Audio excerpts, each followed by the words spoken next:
드리겠습니다. 정말 모르겠습니다.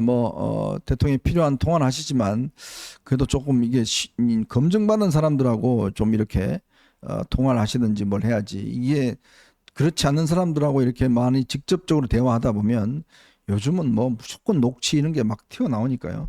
좀 우려스러웠다는 이야기 드리겠습니다. 자, 두 번째 얘기는 문다혜 이야기를 좀 해보겠습니다. 자, 문다혜가 오늘 글을 하나 올렸습니다. 네.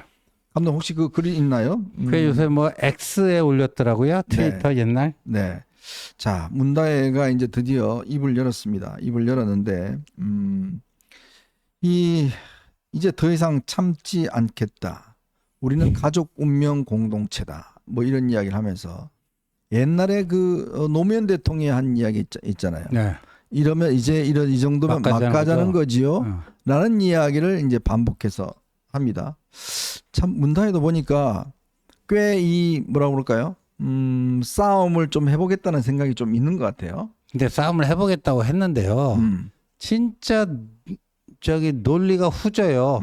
그러니까 아마 흉내는 냈는데 이게 논리력이 뒷받침이 안 되는 게, 예를 들어서 오늘 그 문다혜 SNS 메시지 중에 핵심은 뭡니까?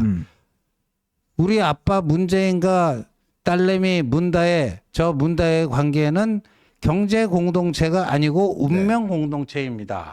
뭐 이거 아닙니까 핵심은? 네. 예. 그런데 우리는 경제 공동체 해놓고 그걸 또 그냥 저기 노라고 하면 되지, 또 잘난 체 하려고 노에 또 다른 영어식 뭐 표현인 뭐 NOP를 또 저렇게 적어놔요. 그러니까 저게 이제 쓸데없이 뽀다고 잡으려고 하는 사람들이 저런 거 좀 하거든요. 네. 근데 운명 공동체다. 예, 경제 공동체가 아니고 운명 공동체다 그거잖아요. 그럼 우리가 이 논리학에서요, 이게 가장 간단한 거 아닙니까? A가 아니라 B다. 그러면 A하고 B는 완전히 달라야 되는 거 아닙니까? 그렇죠. A하고 B는 뭐 짜장면이 아니고 짬뽕이다. 사과가 아니고 배다. 뭐 이렇게 얘기를 해야 되는데, 이 보니까요, 이 경제 공동체는 지갑을 같이 공유하는 거잖아요. 그렇죠. 가족은 당연히 경제 공동체죠. 맞습니다. 가족은. 네. 네, 근데 가족인데도 곽상도 1심 재판에서 나온 것처럼 결혼해서 독립생계를 운영하게 되면은 그거는 또 그 경제 공동체로 인정을 안 해요. 네. 근데 저기 문다혜는 청와대 살이했잖아요. 태국 갔다 와갖고 청와대 살이하고 지금도 그 양산에 같이 산다면서요. 지금은 아니고 서울에 사는 분. 서울에 살면서 왔다 갔다 한다고 그랬죠. 네. 근데 그냥 청와대 단연간 사는 거 아닙니까? 그러면 경제 공동체라고 하는 거는 운명 공동체라고 하는 큰 거기에 하나의 부분 집합 아니겠습니까? 그렇죠. 당연히 그렇죠. 운명 공동체, 가족이 운명 공동체예요. 근데 그 운명 공동체 안에 기본적으로 이제 저 돈을 같이 나눠 쓰는 경제 공동체 개념이 거기에 포함되어 있는 거 아닙니까? 네. 그러니까 저게 논리력에 안 받쳐주는 거예요, 저게. 우리 주님 네? 되게 논리적이신데요. 아니 이거는 이상하게 설득되는데. 이 초딩 정도는 알아요. 지나가는 개도 한 3일 가르치면 알아요. 이 정도는.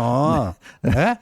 A가 아니고 B다. 그건 A하고 B하고 달라야 되는데 네. A가 B의 부분 집합인데 저렇게 해놓고 엄청 폼 잡고 있잖아요. 네. 노라고 써도 되는데 이상한 뭐 또 단어 풀라고. 그렇죠. 네. 밑에다 또 아버지하고 찍은 사진을 또 손잡고 있는 사진을 저렇게 올렸습니다. 자, 이게 이제 결국은 뭐 본인 입장에서는 이제 항변하겠죠. 내가 참 경제적으로 안 돼서 부모님의 도움을 받았는데 그러다가 또 이제 해외에 나가서 살다가 다시 들어와서 뭐 갈 데가 없어서 일단 청와대 생활을 했다 했는데, 이거를 우리가 뭐 경제 공동체라 그러느냐 뭐 이렇게 이야기를 하겠지만, 또 법적으로 보면 그건 좀 다른 문제입니다. 법적으로 보면 이제 검찰이 그래서 이 문제를 이제 오랫동안 봐온 이유가 뭐냐면, 그러니까 지금 법조계에서도 양론이 있어요. 그렇지만 경제 공동체 논리가 이제 법원에서 일단 대법원에서 인정이 된 이유는 뭐냐면, 아무리 가족이라 아니라도 두 사람이 어떤 경제적 관계를 공유한다 그러면 그런 이제 경제 공동체라고 그러잖아요. 그렇죠.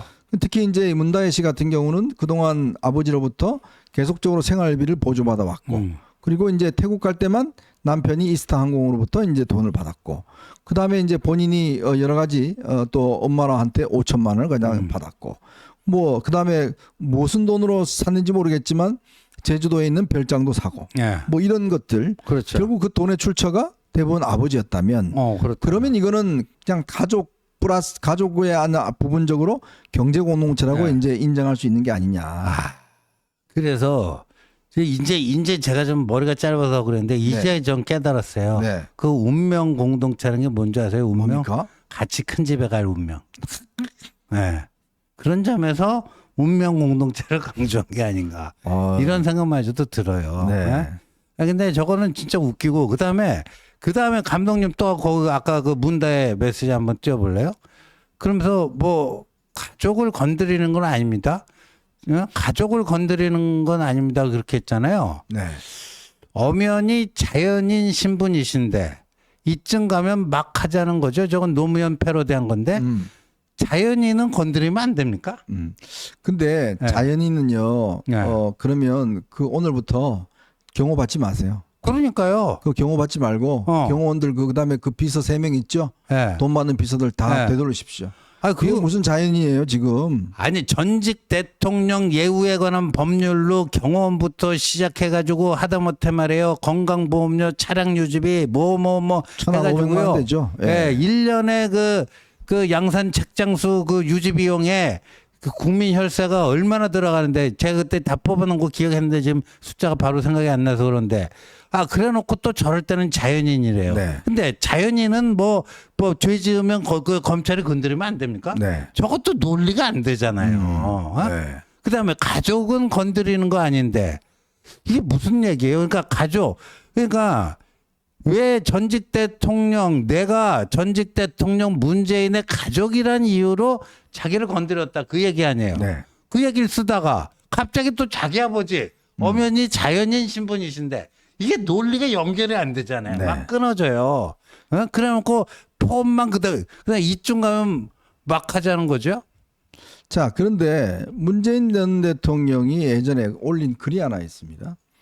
그 글을 보면 이게 얼마나 모순적인가라는 게 그또 누가 찾았더라고요. 감독님 제가 드렸던 페이스북 보면 글 한번 찾아서 올려주시겠어요? 자, 문재인 전 대통령이 지난 정권에서 얼마나 적폐청산 어마어마하게 했습니까?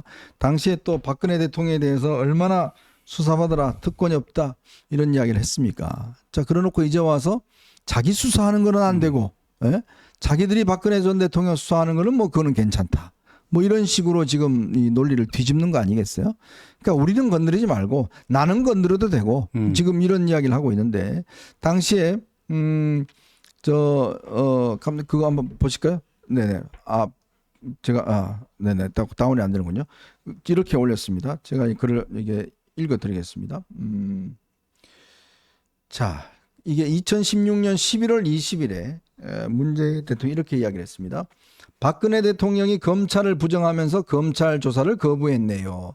대통령으로서 검찰의 진실규명에 협조하겠다는 것이 아니라 철저하게 피의자로 방어권을 챙기겠다는 거죠. 그렇다면 검찰도 대통령이라고 이해할 것이 아니라 그냥 피의자로 다루면 됩니다. 즉각적인 강제 수사를 촉구합니다. 자, 이게 2016년 11월 달에 문재인 당시의 야당 대표가 했던 이야기입니다. 그러면 그대로 돌려드리겠습니다. 그대로 돌려드릴게요. 자, 문재인 전 대통령이 검찰을 부정하면서 검찰 조사를 거부했네요. 대통령으로서 전직 대통령으로서 검찰의 진실규명에 협조한다는 것이 아니라 철저하게 피의자로 방어권을 챙기겠다는 거죠. 그렇다면 검찰도 전직 대통령이라고 이해할 것이 아니라 그냥 피의자로 다루면 됩니다. 즉각적인 강제 수사를 해야 됩니다. 자, 그대로 돌려드리겠습니다. 네. 그대로. 맞습니다. 네. 그러니까 이 본인의 지금 모순적인 상황 아니겠습니까? 모순적인 상황을 저렇게 억지 논리로 정말 이야기를 하지 말고 빨리 수사받는 게 또 본인 이야기하면 될 거 아닙니까? 검찰 가서 그 돈이 어디서 나왔다 이렇게 이야기하면 될 거 아닙니까? 근데 이제 제가 요새 느끼는 거는 문다의 SNS 글도 그렇고 정청래가 뭐라 그랬죠?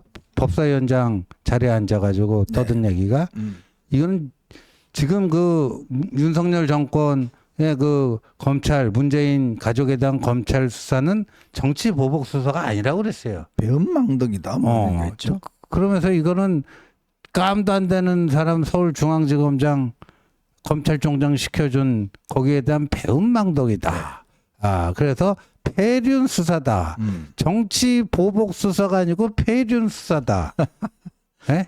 야, 이게 정청래 씨가 엄청난 말을 했어요. 예? 정치 보복이 아니고 이거 폐륜이다. 네. 근데 참 이게 정청래는 그 유교주의자인가요? 예?